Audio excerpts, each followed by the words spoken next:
What if I told you that the key to making an intriguing and interesting world for your game is not in the massive timeline that you have poured hours into? Think about the films that Studio Ghibli makes, or shows like Avatar: The Last Airbender. These stories created vivid, unique worlds without needing to spend too much time explaining the world in great detail. This technique is called soft world building.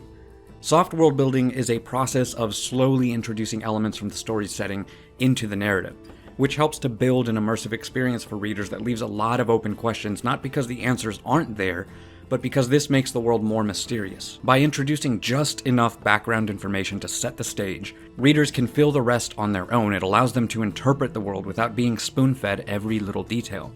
Soft world building is a great way to create a believable and immersive setting for your story. You don't need to explain everything, but rather show it through the characters and their experiences. This can be done with small details like descriptions of the environment or conversations between characters that hint at certain aspects of the world.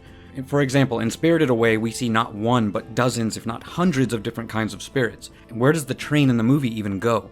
But the story we are witnessing is not about those other areas. It leaves viewers guessing at the world beyond, while also adding to the story at present.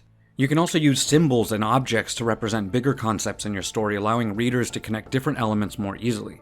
Statues of deities, symbols of the monarchy, or even a certain type of architecture can be used to hint at the context of the world without having to explicitly explain it. Using soft world building helps bring a sense of depth to your story while avoiding info dumps or long descriptions that can make it boring for your players or readers.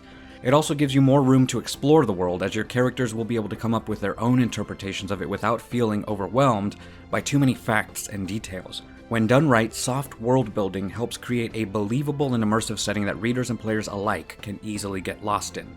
If you need an example of great world building, look at the stories that are told in shows like Love, Death, and Robots. So if you want to create a vivid and interesting world, think about trying soft world building. I hope this helps take a little of the stress off the world building for you. Let me know what you want to see in the next video. Thank you so much for watching. Forge on, my friends, and I'll see you next time, adventurers.